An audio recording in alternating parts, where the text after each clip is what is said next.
Bengaluru submerged once again. Heavy rainfall brings India's Silicon City to a grinding halt. Roads, IT parks inundated, apartments flooded, schools and colleges remain shut.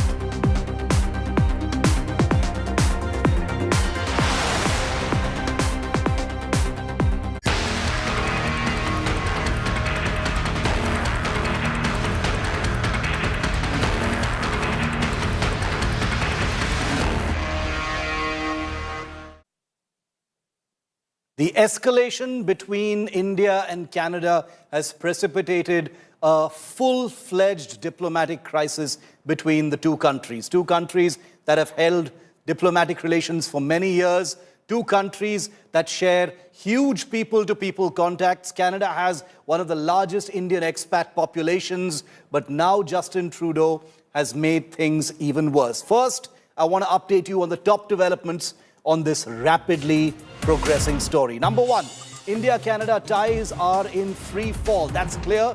The top 5 developments: Canadian Prime Minister Justin Trudeau finds himself under growing pressure from within his Liberal Party to step down. Liberal Party MP Sean Casey claims that she's getting loud, clear and strong messages that it's time for Trudeau to go. It's an example of one of the things Trudeau's trying to distract from to get more traction from his domestic audience. Canadian leader and NDP chief Jagmeet Singh, a Khalistani politician who's been a very vocal supporter of terrorists, urges sanctions on Indian diplomats and calls for a ban on the RSS in the country.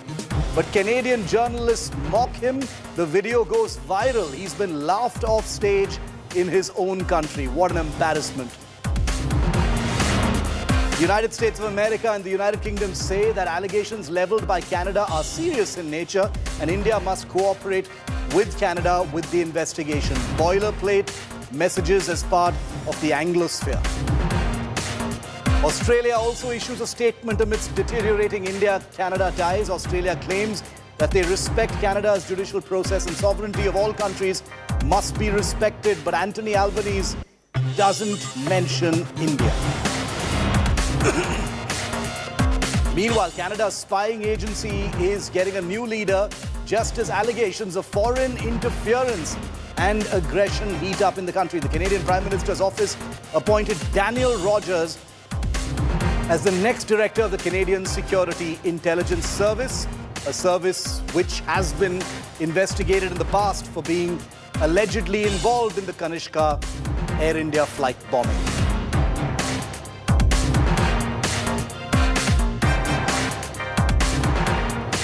The United States of America, the United Kingdom, Australia and New Zealand have backed their Five Eyes ally Canada in its allegations against India, calling almost unanimously for India to cooperate. Importantly, New Zealand and Australia have not mentioned India. The United Kingdom has, and so has the United States. The question is, does this mean a greater degree of diplomatic pressure on India to cooperate with Trudeau's diplomatic allegations against Delhi?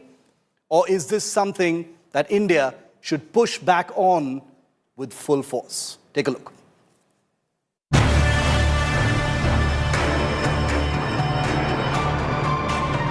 Trudeau's war on India is steadily escalating. 48 hours after India and Canada took relations to an all-time low, there's suspense over where things will go next. While India has aggressively responded to Trudeau and expelled the top leadership of Canada's High Commission, Trudeau will find at least a little solace in the support he's getting from the Five Eyes, an intelligence coalition of Caucasian nations.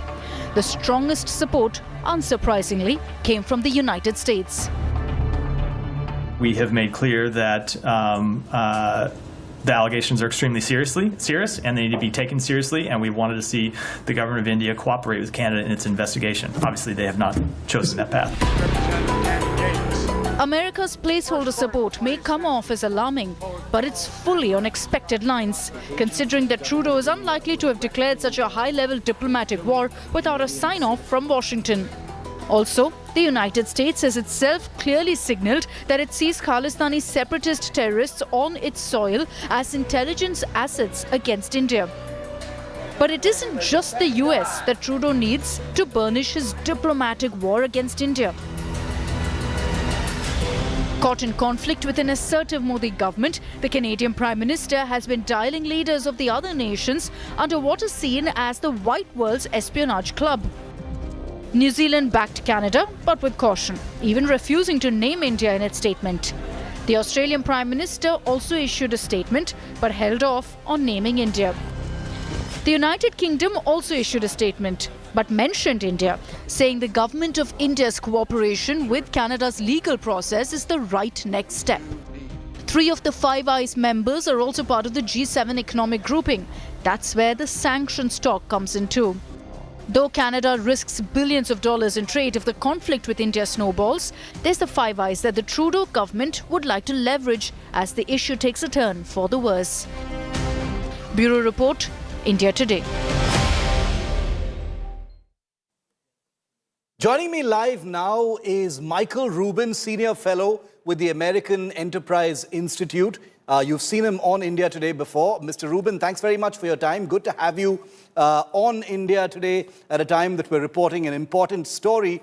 Right off the bat, Mr. Rubin, I'd like to quote the title of a column that you did on an Indian platform yesterday, where you said India should designate Canada as a state sponsor of terror. Why do you think that should happen at this time? Well, you know, Shiv, the basic problem right now is that many people don't know the depth of this issue. They don't know about Khalistani extremism, and they don't know about the double standards in which Canada is engaged. Let's put terrorism aside. The United States has designated in the past Cyprus and Armenia as states of money laundering concern. And rather than react with opprobrium, what they did is they did a deep dive into their own behavior and they removed themselves from that list. If India is serious about Canada and Canada is being a soft spot for terror finance, a safe haven for Khalistani extremism, then make the designation on objective factors, and then Canadian and Indian diplomats can meet to discuss a roadmap for Canada removing itself from the list. But don't you think, Mr. Rubin, that if India chose to designate Canada as a state sponsor of terror, wouldn't it logically need to do the same with the United States, which is virtually unthinkable considering what the United States has done with a designated terrorist like Gurpatwant Singh Pannu? Yes and no. When it comes to Canada, Canada's behavior with India has been very different than the United States' behavior with regard to India. There's been much more coordination and cooperation, and if I may, seriousness behind the scenes between India and the United States in order to address the problem of Khalistani extremism. The Indian consulate in San Francisco has been attacked twice. And the United States has been working with India with regard to this and understands the broad context of the Pannoon issue. Air India 182 was brought down by Khalistani terrorists. There really has been no difference between Najjar and Osama bin Laden, in which the United States went into Pakistan, into Abbottabad, to kill him. So I think the different behavior within the United States and Canada merits the difference. Can you help us understand, Mr. Rubin? Because, of course, it is understood that diplomacy is often complicated. There are many layers to relationships between countries. But the Indian public watching this story on India Today right now is wondering why the United States is doing this. Why the United States has taken a specific aggressive stand as far as Khalistani separatists is concerned, something that obviously harms India. Can you help us understand that, especially at a time when India and the US are seen to be coming closer in virtually every other way? Well, Shiv, it's a great question, and you point out some of the hypocrisy of American actions. What I would say with regard to Matthew Miller, the National Security Council spokesman's comments, as you said, they were rather boilerplate. I say as an analyst rather than as advocate, my read of this is that the Biden administration much rather concentrate on Russia and Ukraine, on Israel and Lebanon, Israel and the Palestinians, and is looking at the Justin Trudeau temper tantrum with regard to India as an unnecessary distraction. So when I look at the statement which I saw, I see an effort by the United States to kick the can down the road until the Biden administration ends and they don't have to deal with this anymore. But you know what? India can flip the narrative on Canada. When it comes to cooperating with the investigation, at issue is whether Canada is going to be able to interrogate Indian diplomats, Indian officials. Yeah. Well, why doesn't India say, you know, this problem started in 1985 with the bombing of Air India. Yeah. We want to interrogate Canadian intelligence. We want to interrogate the ministers who allowed Najjar to come in illegally as a criminal and then normalize his application. We want to talk to Justin Trudeau directly to see how much of this is political, how much of this is due to the legacy of his father. You know, the story didn't start with Najjar's death. The story started decades before, and India needs to make that clear directly and aggressively. Do you think that there are other options or other actions that India could proactively take vis-a-vis Canada at this time?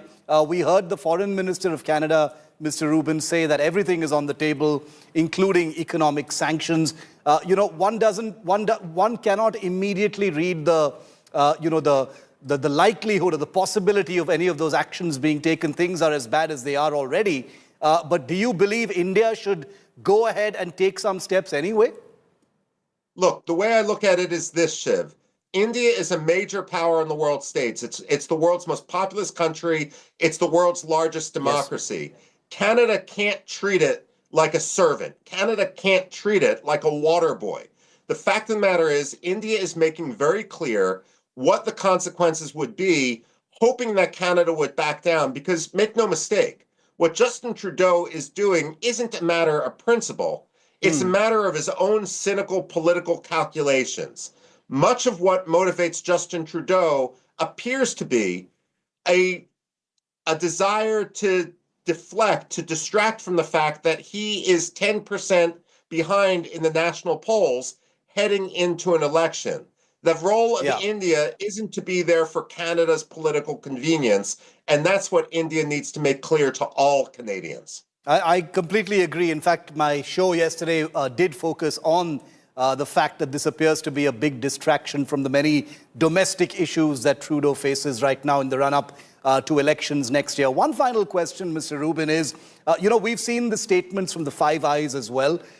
Those appear to be expected statements. It wasn't like the countries that are part of Five Eyes were going to oppose what Canada had said. They needed to put out these statements. Should India be reading anything into that, or is that just, routine? Well, let me look I think it's routine, Shiv. When I worked at the Pentagon, I was a consumer of intelligence. And the way I read this is when the United States has smoking gun evidence of a pending assassination, whether it's in a friend's territory or an enemy's territory, as policy, we give a heads up. What happened with Najjar was that after the assassination, the United States said, hey, look, we can provide you with a lot of the chatter, a lot of the background intelligence, which we happen to have. I don't see any smoking gun there. If there was a smoking gun, it would have been provided ahead of time. Justin Trudeau, for his own political convenience, appears to have decided to make an accusation and then hide behind CIA secrecy, hide behind National Security Agency secrecy, Five Eyes secrecy, and that must be frustrating to no end. The intelligence professionals who don't like their technocratic services being corrupted for these political reasons. That's how I read the broader context of this situation. Michael Rubin, appreciate your time. Thanks so much for taking my questions and helping us understand this unfolding story. Appreciate it, Michael. Thank you. Bye. Well, if Justin Trudeau thought that his diplomatic onslaught on India would help boost his sliding popularity in Canada, he couldn't possibly have been more wrong. And it's not us saying it, it's the Canadian public, it's the Canadian media, it's Canadian social media, it's Canadian YouTubers. Because since he triggered this full-scale diplomatic war with India, the Canadian Prime Minister is being almost unanimously mocked, derided, and ridiculed, even by people of his own party and his own political persuasion.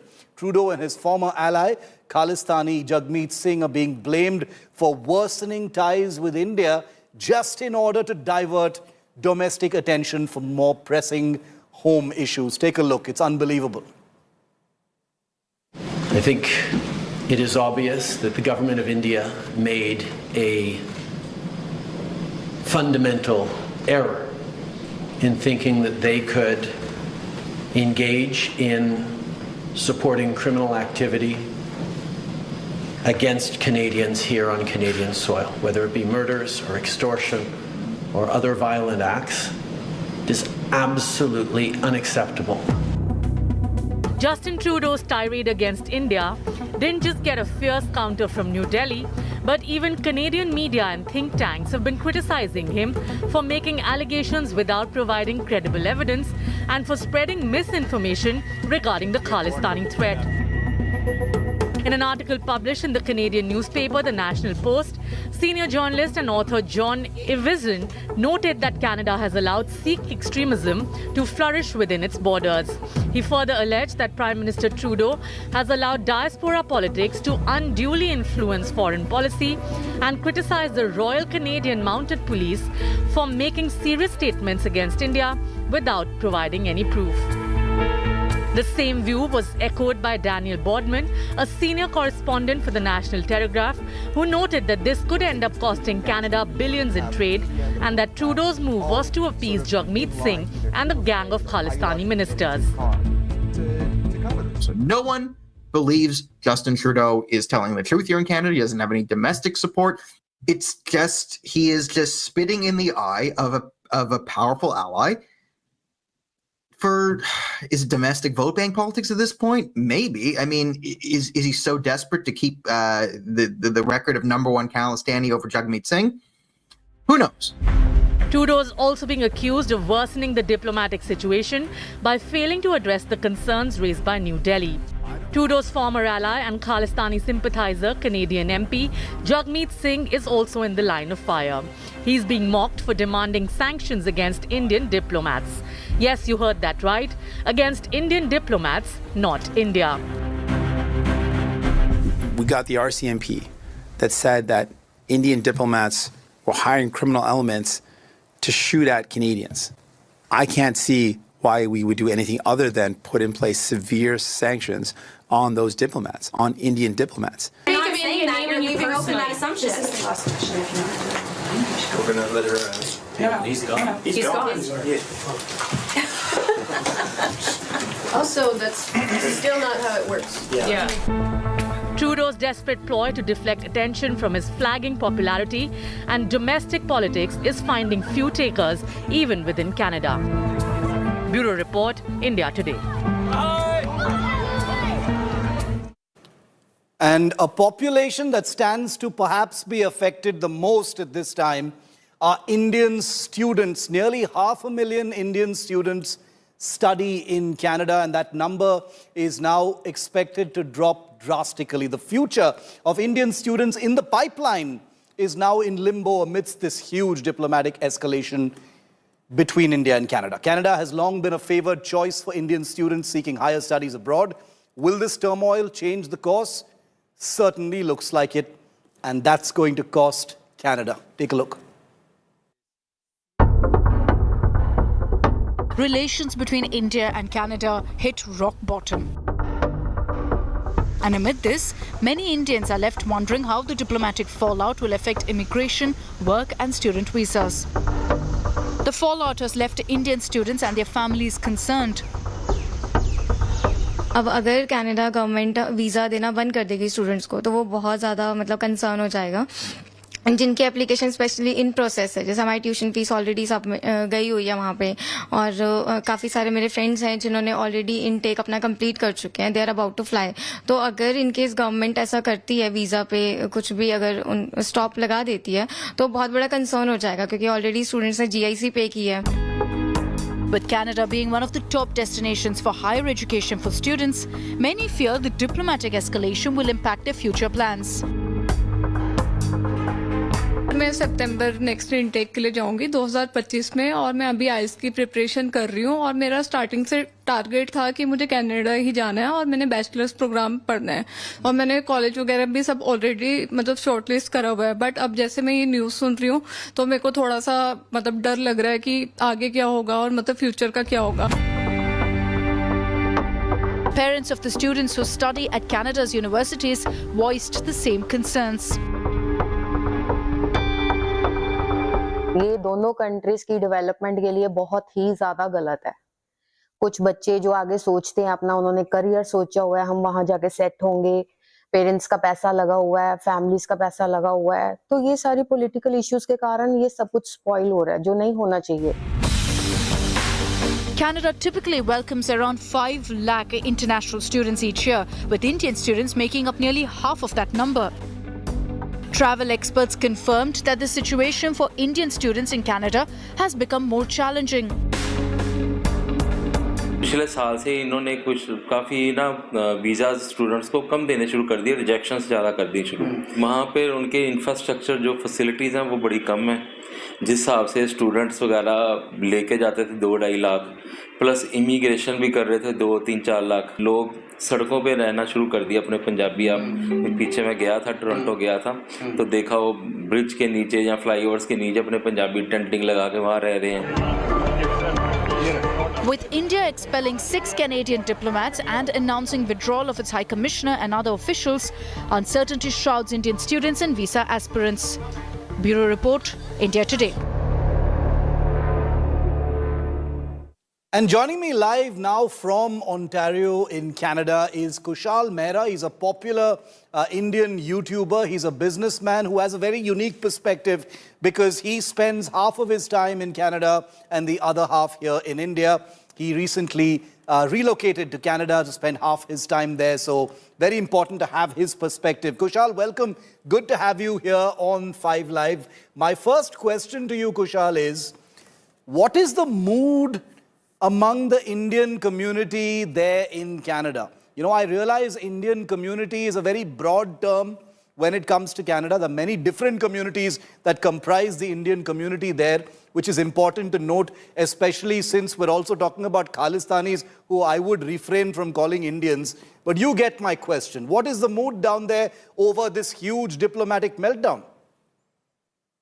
Good evening, Shiv. Thanks for having me. Well, the mood is a mixed bag. I think there is a lot of anxiety in certain sections of the Indian community. It depends on where you go. There's a lot of anger against the current government, where as far as the relations between India and Canada are concerned, things are going from bad to worse. Yeah. I mean, there's no happy camper other than the Khalistanis, honestly. As of now, as far as the Indian community is concerned. And obviously, I don't consider Khalistanis to be Indian, and Khalistanis also take offense to the fact that they're called Indians. So I would grant them that. But yeah, there's a lot of anxiety right now because a lot of Indians and in Canada, they have business interests in India too. And not just business interests, just family interests. They want to go and visit their families. They want things to be normal. On top of that, multiple religious places in Canada have constantly been desecrated by Khalistani elements, and it's been going on for a while. And on top of that, considering that India, Canada now are on the verge of a complete diplomatic breakdown, a lot of members, especially of the Hindu Canadian community, they're really worried about the repercussions of that on their own families over here, because the message being sent by the Canadian government to the larger Indian community is that we will throw you all under the bus for a few Khalistanis. You know, a lot of, the Indian public, which has been watching this story unfold, Kushal, effectively since September last year when those allegations over Niger were first leveled by Trudeau, the public here is wondering why Justin Trudeau needs to pander to this, tiny fraction of the larger, population of people of Indian origin in Canada. And whether Khalistanis like it or not, they are people of Indian origin after all. Why, in your view, does Justin Trudeau need to pander so much to them when they are so small? Yeah, I mean, before I explain that, there's a famous line in Hindi and Punjabi, कुछ शहर, I mean, I'm gonna use the Hindi one, कुछ शहर के लोग भी जालिम थे, कुछ हमें भी मरने का शौक था. So I think the reality is somewhere between that. Listen, the Canadian electoral system has been very systematically hijacked by the Khalistanis since the 1980s. I mean, I don't know how many Indians know, but the Canadians, when they decide who's going to fight in a particular constituency, which they call a riding here in Canada, they have to go through the process of a primary.